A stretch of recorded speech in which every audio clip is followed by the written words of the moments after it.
que Elon Musk a bénéficié ou a eu un peu de chance?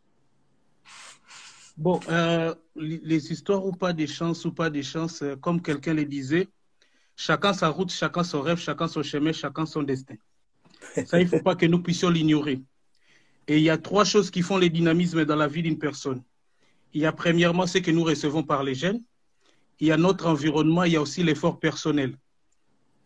Aujourd'hui, les gens voient Elon Musk, mais dans un livre que j'ai lu, on dit souvent que un iceberg, la partie visible n'est que 15%. La partie invisible, c'est 85%. C'est-à-dire, dans la vie, il y a ce qu'on appelle les parcours. Il y a les parcours, il y a les chemins, il y a la persévérance, il y a les opportunités. Souvent, dans la vie, les grandes occasions viennent comme les petites. Et une opportunité manquée est une destinée hypothéquée. Donc, ce qui est important pour nous de comprendre dans la vie, que nous n'aurons pas le même chemin, même les bébés univitellins, ce qu'on appelle entre guillemets les vrais jumeaux, n'ont pas le même destin. Donc, chacun de nous a sa destinée. Et d'une manière générale, il y a de ceux qui ont bénéficié, comme je le disais tantôt, de l'hérédité. Il y a de ceux qui ont bénéficié de l'environnement. Il y a des gens qui ont fait des efforts. Moi, je me souviens quand moi j'étais étudiant, moi, je n'étudiais jamais à la veille de l'examen. Moi, je commençais, dès qu'on donne les premiers cours, je commence à lire. Et ce qui fait que quand les autres sont en train de faire des veillées pour étudier, moi, le lendemain matin, j'étais déjà prêt. Vous voyez? Donc, on peut appeler ça chance, on peut appeler ça faveur, on peut appeler ça comme vous voulez, mais il y a des éléments importants qui contribuent. Or, souvent, les gens pensent que la réussite, c'est une destination, ça fait partie du processus. Parce que celui qui réussit, lui-même n'est pas conscient du fait qu'il réussit. Lui veut encore avoir plus. Vous voyez? Donc, d'une manière générale, il faut que chacun de nous puisse saisir les opportunités et avoir une vision de sa vie. Parce qu'une vision, comme je l'ai dit toujours, une vision sans action n'est que rêverie et des actions sans vision ne sont que des passe-temps. Donc, d'une manière générale, il faut que nous puissions nous mettre en place des stratégies qui nous permettent d'exercer. Bon, moi, je voudrais dire, il y a certains trucs que je viens de dire tout à l'heure. Moi, je suis écrivain. Je viens de sortir un livre au mois de janvier, La richesse de la vie, où je parle de ces trois éléments. J'ai parlé des 10 sujets, donc je suis à mon 8e livre, mais je ne suis pas connu. Donc, ce qui fait que le fait que je ne sois pas connu, je ne peux pas dire que je suis sous la malédiction, mais il y a des choses où j'apprends. Je voulais dire une chose. La vie, c'est comme l'école. Si vous n'avez pas rempli un examen, vous ne pouvez pas aller au niveau supérieur. Donc, il y a des choses à valider. Il y a certaines personnes qui n'ont pas encore validé. Certains trucs, voilà pourquoi ils se disent, entre guillemets, n'ont pas réussi. Ils ne sont pas. Si on prend par exemple l'exemple d'Abraham Lincoln, qui a échoué autant de fois, même dans son mariage, on pourrait dire que c'est quelqu'un qui était maudit, qui n'avait pas de chance. Vous voyez? Merci beaucoup. Mais attends, excuse-moi, quand tu dis qu'ils n'ont pas validé l'examen, ils n'ont pas validé l'examen auprès de qui? Tu m'entends? Ah, Junior? Je vous attends. Ah. Parce que l'examen en question dont je parle, ce n'est pas l'examen de l'école. C'est-à-dire, la vie, c'est comme ceci. Il y a des étapes. Si vous n'avez pas validé certaines étapes dans la vie, par exemple, sur l'avoir et sur l'être. Par exemple, il y a certaines difficultés, parce que moi, je dis souvent, les difficultés que nous rencontrons dans la vie, c'est une médecine préventive contre l'orgueil.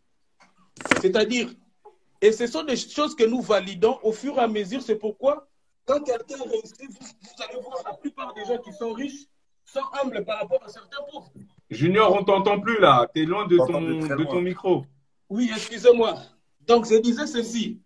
Certains riches sont plus humbles que certains pauvres. Le pauvre, lui, dit que le riche est orgueilleux pendant que le riche est en train de réfléchir autrement. C'est-à-dire, il y a certains trucs dans la vie où quand tu les as dépassés, que tu peux atteindre un certain niveau. Tant que tu ne les as pas dépassés, tu ne vas pas atteindre le niveau. Parce que si pour quelqu'un, le jour où il réussit, où il a un poste, ou soit il a une certaine somme sur son compte, il sait quoi être supérieur. Or, en réalité, nous sommes tous humains. Il y a la fragilité humaine et tout le monde, celui qui n'a pas encore compris ça, il ne pourra pas émerger dans la vie. Il y a des trucs dans la vie, pour passer à un niveau supérieur, il faut le comprendre. Tant que vous ne l'avez pas compris, vous ne passerez jamais à un niveau supérieur. Et pour toi, passer au niveau supérieur, ça veut dire accéder à la richesse financière? Non, pas nécessairement à la richesse. C'est-à-dire, par exemple, j'ai vu que les frères qui parlent des palabres souvent, Palabre, il a parlé de business. C'est-à-dire, il y a des questions où tellement que tu as manqué de stratégie, que tu as échoué, maintenant tu es constant. Tu es conscient qu'il faut par exemple embaucher, par exemple pour moi actuellement, je pense que je dois chercher quelqu'un, un bon webmaster, qui va dynamiser mon site, tout ça. Donc, il y a des choses, quand tu as compris ça, tu passes d'une étape à une autre. Vous voyez? Donc, il y a aussi des éléments dans la vie, des difficultés qui nous permettent de changer aussi. Parce qu'il y a un élément important, rien ne peut changer tout autour de vous tant que rien n'a changé en vous. Donc, il y a beaucoup d'éléments qui entrent dans la vie. Et la vie, c'est comme un puzzle. Les gens prennent toujours une partie de la vie. Tout se complète dans la vie. Tout se complète dans la vie. Merci beaucoup. Merci beaucoup. Merci beaucoup, Junior. C'est aussi une prise de risque aussi, hein, parce que c'est aussi une prise de risque parce que moi, par exemple, quelqu'un qui est coach, comment on appelle ça, accélérateur de compétences, j'ai échangé avec lui, il m'a dit que ce qui te bloque, c'est que tu ne veux pas prendre des risques. Parce qu'à un moment, certes, il y a tout ce qu'on appelle les structures de pouvoir comme M. Palabre. Excusez-moi, je ne connais pas. Moi, je te connais seulement Palabre. Je suis abonné à toi. Yves. Donc, il y a aussi ces côtés-là des prises de risques. Parce que si tu ne prends pas les risques, parce qu'il y a un élément important que nous tous, nous connaissons. Bon, j'ai appris que vous êtes tous des coachs ici. Une manière générale de tout ce que nous connaissons, c'est aussi ces côtés-là de la peur d'échouer, la peur d'être rejeté aussi, qui est important parce qu'il faut prendre des risques dans la vie. Donc, même le fait que vous avez fait ces lives, c'est un risque que vous avez pris. Et si on ne prend pas des risques, oui, parce qu'il y a des gens dans les lives comme ça qui insultent les autres. Hein. Vous prenez les risques d'avoir tous les tempéraments, chacun vient avec sa tête et ses idées derrière. Mais moi, j'ai toujours dit, moi, j'ai toujours félicité. Je suis sur Instagram, ça fait un moment. Moi, je n'ai jamais eu de courage même de présenter mes livres sur Instagram. Je le ferai prochainement. Mais moi, je félicite toujours parce que dans ces lives comme ça, on sort réagardi. Pourquoi? Parce qu'on a des idées de plusieurs personnes. Et la sagesse avec les gens la sagesse avec lesquelles nous ressortons aujourd'hui, ça sera notre sagesse propre. Et il n'y aura pas quelqu'un d'autre qui aura cette sagesse-là. C'est l'intérêt de beaucoup de lives dans lesquels moi, j'ai toujours suivi. Par exemple, je suis souvent abonné chez Monsieur Concept, lui qui parle toujours des hommes Aurel qui était précédent là. Donc moi, je le félicite toujours de son courage de parler des sujets tabous des hommes devant tout le monde. Donc, on a une réunion les 19 aussi pour ça. Donc, c'est aussi ce goût-là du risque de vouloir aussi que... Parce qu'il n'y a pas de ridicule à sauver sa vie. Hein. Donc, à un moment dans la vie, il faut savoir, Yves venait de le dire, il faut savoir aussi s'entourer. C'est pourquoi la raison pour laquelle il existe des chasseurs de têtes. Donc, il faut savoir, la force de toute une personne peut être seulement dans l'équipe. J'ai écrit un livre sur les relations humaines. C'était mon premier livre qui est intitulé « Comment réussir avec les autres, les relations humaines comme une arithmétique » où j'ai dit que dans une relation, il y a une addition de nos différences, une soustraction de la solitude, une multiplication des capacités, une division des responsabilités. Intéressant. Mais en tout cas, pardon, excuse-moi mon frère, j'ai oublié ton prénom, mais en tout cas, tu peux pas venir dans ce live et nous partager autant de sagesse et dire tes bouquins, on les trouve pas. Il faut que tu fasses ta promo. Il faut que. Mes bouquins sont sur Amazon.